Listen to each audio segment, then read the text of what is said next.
इस धरती का बहुत बड़ा उल्लेख है और बेड़ी नाग उसमें से सर्वोत्तम स्थान है। नागों की धरती है। और आज देखिए इस बेड़ी नाग का दृश्य देखिए आप कि आज इस सनातन नगरी पर, नागों की धरती पर जिहादी आ चुके हैं। बताइए आप, गाय खाने वाले लोग आ चुके हैं। यहां तक कि उन्होंने यहां पर अपने मस्जिद का निर्माण करना शुरू कर लिया। तो कितना दुर्भाग्य है इस उत्तराखंड का। यह राज्य किसके लिए बना था? यह राज्य किन ताकतों के हाथों में जा रहा है? ना हमारी बेटी सुरक्षित रह गई, ना हमारी संस्कृति सुरक्षित रह गई, ना हमारे इष्ट देवता सुरक्षित रह गए। देखिए बड़ी बात रही देवभूमिवासियों के लिए। एक सौभाग्य की बात यह रही, ना तो यह धरती मुगलों का गुलाम रही और ना यह धरती किसी ऐसे लोगों का गुलाम रही जिन्होंने अपने धर्म को यहां पर स्थापित करने का प्रयास किया। धन्य है आप लोग कि आप लोग उस धरती के लोग हैं कि जिस धरती पर मुगलों ने आने का साहस नहीं किया। ये तो आपके पूर्वज इतने ताकतवर थे। ये तो भाई आपके देवी देवता बहुत ताकतवर थे जिन्होंने मुगलों को यहां आने नहीं दिया। न गढ़वाल मंडल में, न कुमाऊं मंडल में, न मानस खंड में, न केदार खंड में। परंतु आज मुझे बड़ा दुख हो रहा है, यहां कुमाऊं मंडल के दौरे पर हूं, पिथौरागढ़ से, गंगोली हाट से, जगह जगह से घूम करके जब मैं यहां पहुंचा बेड़ी नाग, तो बेड़ी नाग में जब 10-20 हिंदू जो अपनी सनातन संस्कृति में अपनी बहन बेटी की रक्षा के लिए जो लोग काम करते हैं, उन्होंने मुझे कहा कि यहां पर एक बड़ी मस्जिद बनने जा रही है। समय समय पर यहां पर हजारों जिहादी इकट्ठा हो जाते हैं। इसलिए मैं यहां के प्रशासन से भी यह निवेदन करूंगा और बेड़ी नाग के रहने वाले तमाम बुद्धिजीवियों से, नौजवानों से कि नौजवानों, हे बुद्धिजीवियों, ये धरती आपकी है, इसका प्रयोग आप करिए, अपने लिए करिए, अपने बच्चों के लिए करिए, परंतु इन जिहादियों को इस देवभूमि से दूर रखिए। मत करो, आप मत करिए छोटे से लोभ में, थोड़े से लालच में मत करिए आप खिलवाड़। आने वाले समय में अगर ऐसे ही रहा, लव जिहाद का राक्षस आज गांव गांव में फैल चुका है। कहीं कारपेंटर के रूप में, कहीं वेल्डर के रूप में, कहीं मकान बनाने के रूप में, कहीं मतलब तरह तरह के लबादे पहन करके वो घूम रहा है। यही लैंड जिहादी है। बताइए देवभूमि में मस्जिद क्यों भाई? अरे कम से कम इस देवभूमि का सम्मान करो। और मैं निवेदन करना चाहता हूं, जो यहां के मूल निवासी मुस्लिम समाज था, हमारा भी मुस्लिम समाज था, जो कि हमारी संस्कृति से रचा बसा था, कभी उसको कोई दिक्कत नहीं हुई, कभी किसी ने उसे घृणा नहीं की, कभी किसी ने उसका प्रतिकार नहीं किया, गले से लगा के रखा, क्योंकि वो हमारी संस्कृति का सम्मान करता था और साथ में हम उसका भी सम्मान करते थे। परंतु आज हमारी संस्कृति का अपमान किया जा रहा है। कट्टरवाद को पहाड़ की इन घाटियों में, बताइए ये सुंदर घाटियां, बताइए ये तो दर्शन के लिए हैं, ये तो देखने के लिए हैं। बताइए आज हिमालय, पूरा हिमालय नजर आता, पर हमारा भी दुर्भाग्य है कि हम आपको हिमालय के वो दर्शन नहीं करा पाए क्योंकि कोहरा छा रखा है। ये तो देखने के लिए देवभूमि है, ये देवताओं की भूमि है।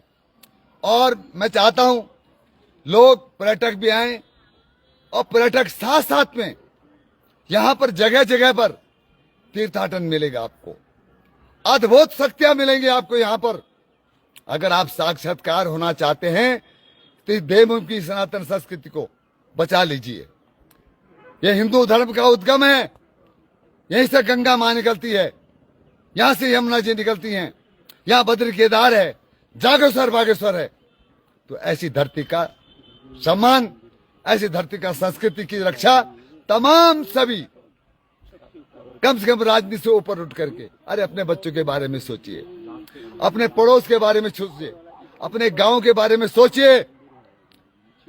जमीन, दुकान, मकान अगर आप लोगों ने ऐसे लोगों को देना बंद कर दिया तो आपकी बेटी भी सुरक्षित रहेगी, आपकी जमीन भी सुरक्षित रहेगी, और आपके पूर्वजों के जो संस्कार हैं, जो धरोहर हैं, जो आपके देवी देवता हैं, उनके क्षेत्र सब सुरक्षित रहेंगे। कब्रिस्तान बना दिए सामने। तो ये देखिए सामने कब्रिस्तान, बेड़ी नाग में भी कब्रिस्तान।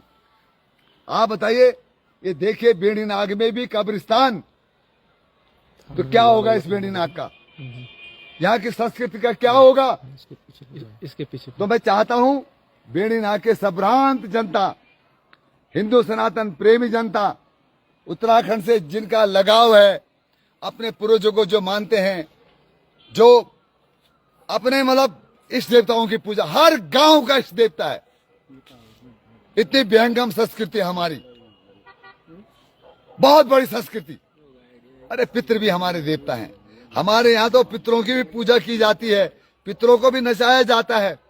इतनी महान संस्कृति को मत समाप्त होने दो, जिस संस्कृति की रक्षा के लिए आदि शंकराचार्य को भी उत्तराखंड आना पड़ा।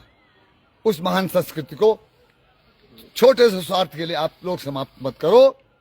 और बेड़ी नाग के प्रशासन को, पिथौरागढ़ जिला प्रशासन को हम इतना जरूर कहना चाहते हैं कि यहां पर जो अवैध मस्जिद, मदरसे, कब्रिस्तान जो बनाए जा रहे हैं, इनको तुरंत रोका जाए, वरना आने वाले समय में जनता फिर फैसला लेगी। हिंदुत्व के पक्ष में और अपनी बहन बेटी की रक्षा के पक्ष में जनता को लेना पड़ेगा, और मैं जनता को जागरूक करता रहूंगा, चाहे कुछ भी हो जाए। ये जीवन, पहले हमने इस राज्य की लड़ाई लड़ने के लिए तरह तरह की यातनाएं सही। यहाँ के निवासियों ने, यहाँ की मातृशक्ति ने, यहाँ के नौजवानों ने, यहाँ के कर्मचारियों ने, जो कि सरकारी सेवा में कार्य थे, परंतु आज कहां है वो लोग? मैं जानना चाहता हूं उन लोगों को जिन्होंने इस राज्य के लिए शहादत दी, इस राज्य के लिए अपनी कुर्बानी दी।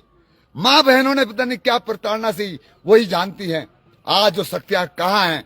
एक बार आपने इस राज्य को बनाने के लिए संघर्ष किया, और आज समय आ चुका है इस राज्य को बचाने के लिए आपको बड़ी लड़ाई लड़नी पड़ेगी, बड़ी।